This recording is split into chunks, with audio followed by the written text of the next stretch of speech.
little baby raptor. Big Ounce is rescuing raptors? It's almost time for me to feed this beautiful little boy. He'll eat just about anything. I can smell that broccoli in your mouth, Papa. Look at these little bridges that we made. Kevin won't hurt me. He'll just hurt the net. Good morning, everybody. It's a beautiful day, and I just got a call about a baby raptor. It must have fallen out of its nest and needs to be rehabbed. It turns out this person is only 4 minutes away from where I live. Well, I don't have raptor permits yet because we still have to finish our building. I do have enough space for a baby raptor, and there's a few older rehabbers about an hour away from me that I could work as a sub-permittee for them. If we can do that, I should be able to take care of the little pipsqueak. Somebody called our number about this adorable little cringe baby boy that fell out of his nest and he was covered in ants. That's just a little baby. This is the closest big tree. Typically what you should always do in a situation like this is look around for the nest and see if you can get the guy back up in there, even if you have to climb. But there's a lot of outdoor dogs around that might have scared this little boy away. He is a baby. He's pinching me real hard, but it's not enough to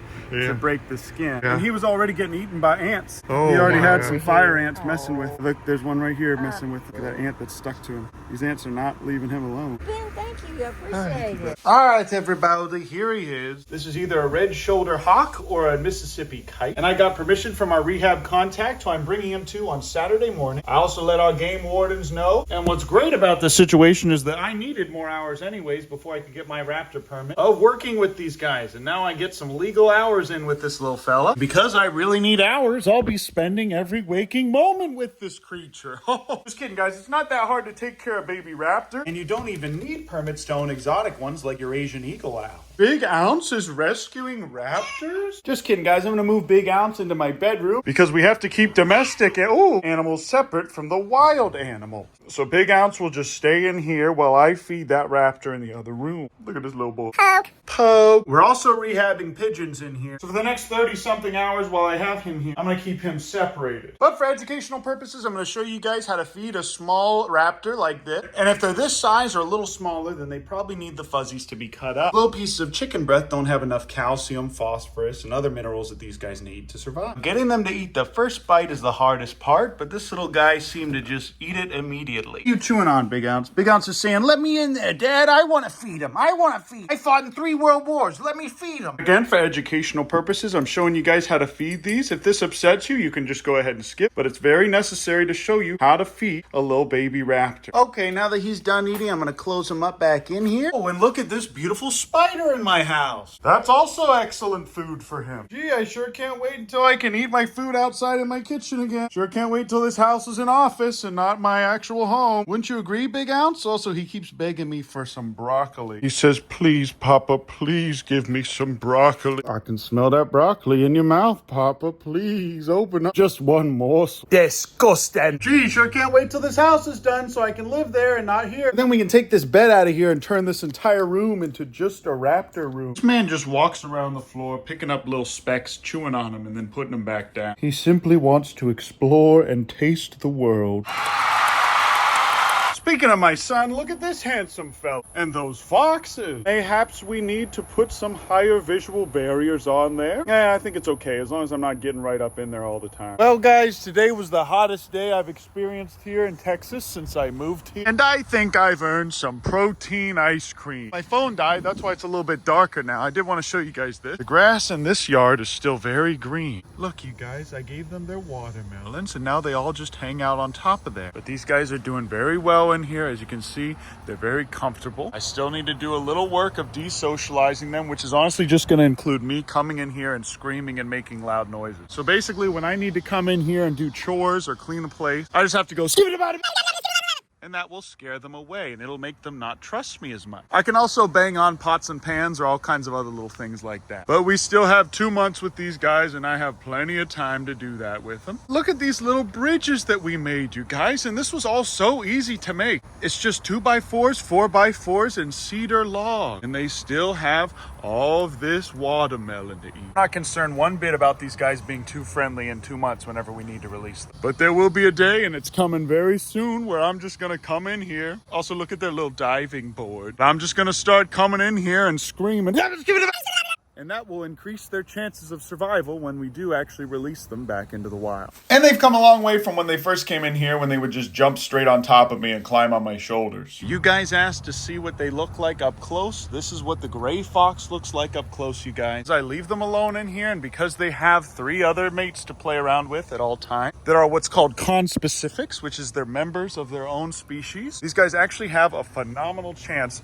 of going back to the wild, being completely wild. And I am a scat man myself, wouldn't you agree, Patrick? As you guys can see, this is the other one we're working on. We're getting there. The main framing is almost done. Tomorrow we're gonna get a big shipment of wood in here. And with that wood, we should be able to get the rest of the framing done for this big boy. That's it for now, though. I got some new interns coming in the morning, so I gotta get to bed. Now people ask me, they say, Uncle Ben, how'd you get all the experience you needed for raptor? Uncle Ben, don't you need a certain amount of hours of experience with raptors before you can get your permit? Well, what do you think I'm doing now? I've just been sitting here eating protein cereal for the last 5 hours watching this little thing sleep. This is phenomenal hands-on experience. Good morning, everybody. This is day 2 of having this little fella in my kitchen. Go ahead and chalk up 12 more hours of experience for old Uncle Ben. Yes, eat that up. Eat that up. Okay, guys, this is the end of day 2. He just ate most of 2 pinkies. He's working on this last one. Look how precious this little man is. Owls tend to not have this problem, but with baby hawks, they'll usually get the food stuck on their beak, and then they won't be able to eat it. All right, you guys, we're gonna give him one more little pinky. This is like the 3rd pinky he's had. This guy is eating a lot. Come on, son.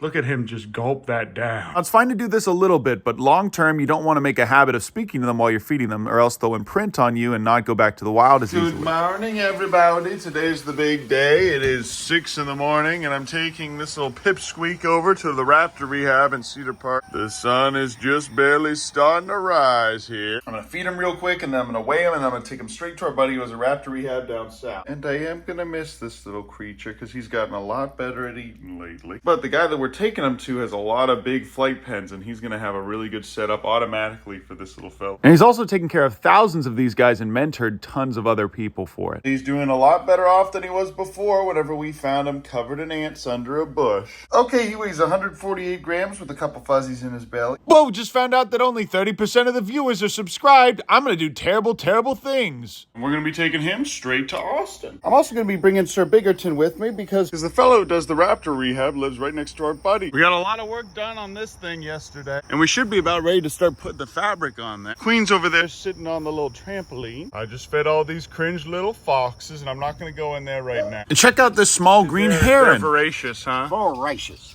Wow. Oh. Oh yeah, so he'll eat just about anything, huh?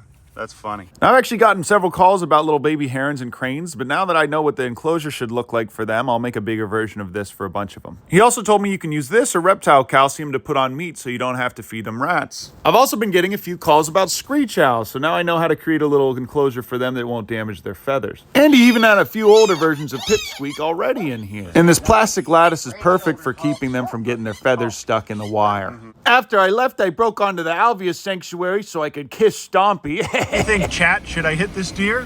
Should I hit this deer, chat? My son Gustavo's doing very well. He's getting much bigger. In fact, it's almost time for me to feed this beautiful little boy again. Sure is funny how we need special federal permits for those raptors, but not this little fella. Kumala, Sylvester, Gort, and Quandale are all doing well. And just about all of these boys let me pet them now. And sometimes they even get jealous of when I pet the other one. And sometimes they really do smell like coconut. But I know you guys are upset because I haven't been posting to the hit YouTube channel Capybara MUKBANG Pooey Pooey. But rest assured, Uncle Ben's gonna get back on his grind real soon.